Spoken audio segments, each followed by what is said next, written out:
One.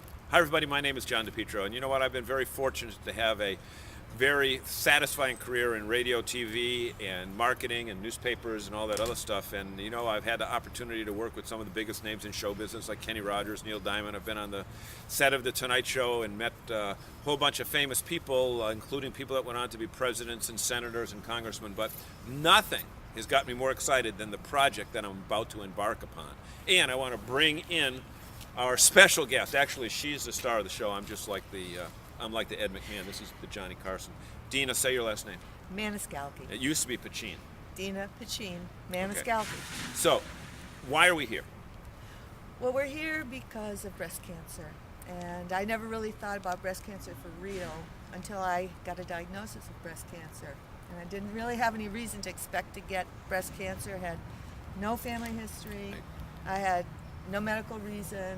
I mean, we're here in Agawam. It's not Buffalo, Love Canal. I mean, ironic, Right. we're in the playground, if you will, of our old elementary school, the Dan He School, right behind us. But Agawam, Massachusetts. so you weren't a high-risk person. There was nothing in your family history. No, and I live a pretty healthy lifestyle too. Right, But and you still, exercise and diet, yep, etc. exercise and diet, and I had a busy life, and then interrupting it all came a diagnosis of breast cancer. The big word, the big scary word, that really impacts more than just you, huh?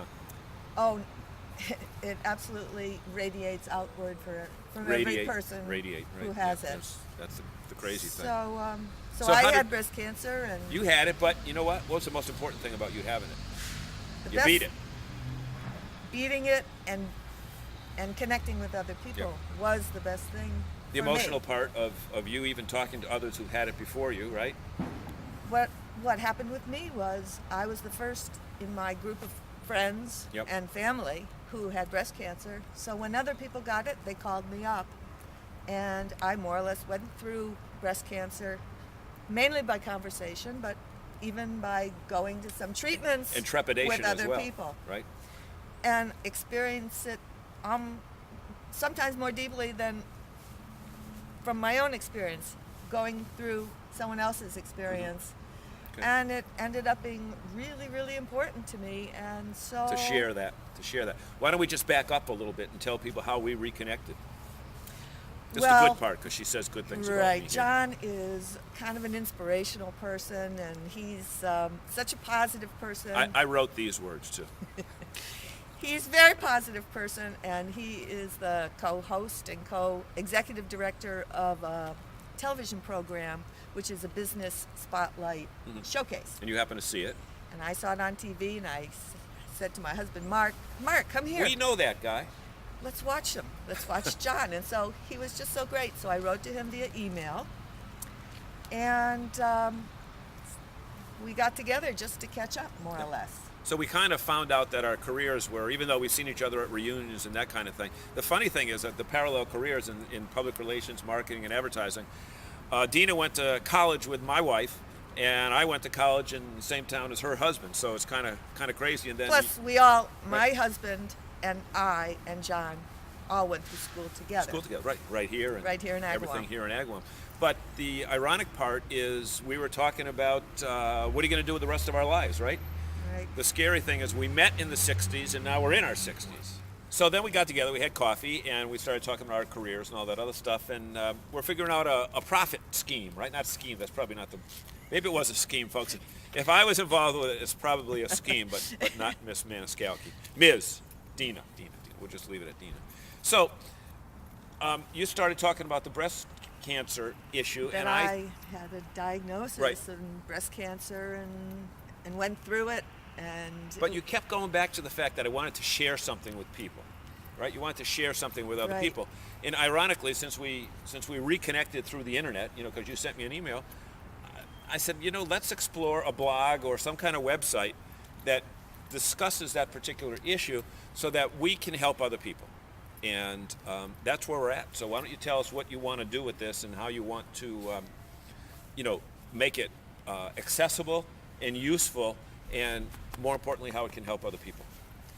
what I found most satisfying and gratifying was talking to people about their feelings and what they were going through and what their everyday life was, right from the diagnosis through the treatment, surgeries, reconstruction, and then just looking forward to the rest of the life of our lives.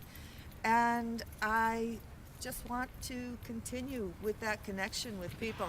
There's so many things to talk about.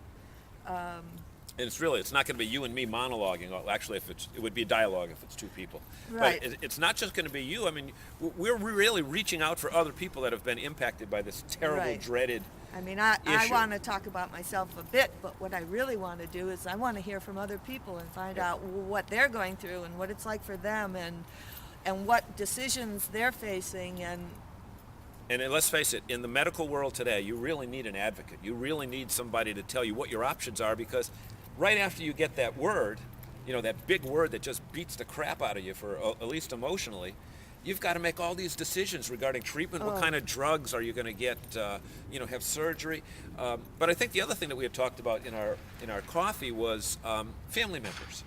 And I know How that we're going to talk to your supportive husband about how he had to and deal how with it. important they are. Yep.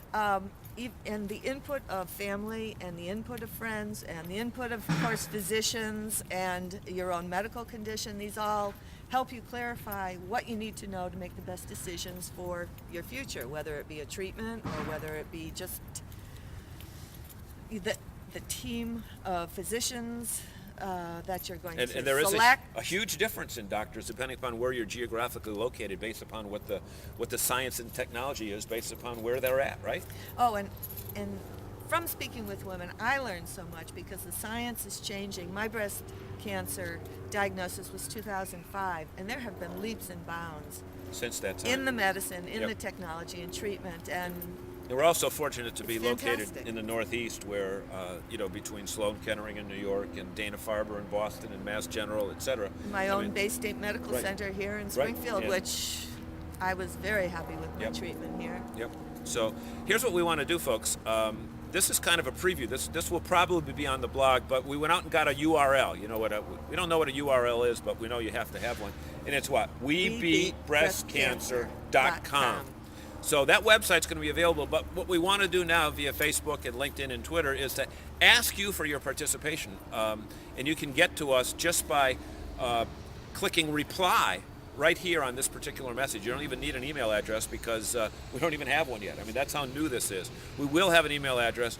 The website's not even up yet, but if you've got a story to tell, or if you want us to tell someone else's story, then just hit reply and get on back to us. And I know that, like I said before in our intro, I am psyched over this, and I should tell you that I don't have everybody has a personal stake in it, but God has blessed us, and I haven't had a family member that has been impacted by this. So I have no personal stake from that end of it, but you do, and there are millions of other people. I certainly do. I have daughters, and they have a stake Yep. just by virtue of Just my hereditary. Yep. cancer. So what do you want to say to the people in the parting moments about your excitement? Well, I'm scared and I'm excited both because I'm naturally a shy person. But what I Naturally, cheerleader, etc. She's really shy. but I'm a researcher and a writer, and I think I can find and give people good information. I certainly want to share myself, and I want to connect with people. And there's so many levels to beat breast cancer. We beat it in our body, in our mind, and our spirit, but I think we should try to beat breast cancer in everything and every place that it presents a challenge to a woman with breast cancer. And that's places such as the workplace, in the doctor's office, in the grocery store, within the government, A whole bunch of different places. every place. A whole bunch of different Every places. place. So you know that Allman Brothers song, Lord, I Was Born a Rambling Man? I do. I'm starting to ramble, so I think we better just end this right now. Say thank you so much, everybody. Thank you, and We- thank you, John. Yeah, and we look forward to hearing from you to make this WeBeatBreastCancer.com website a household word, and with your help, we'll be able to do that. Thanks so much.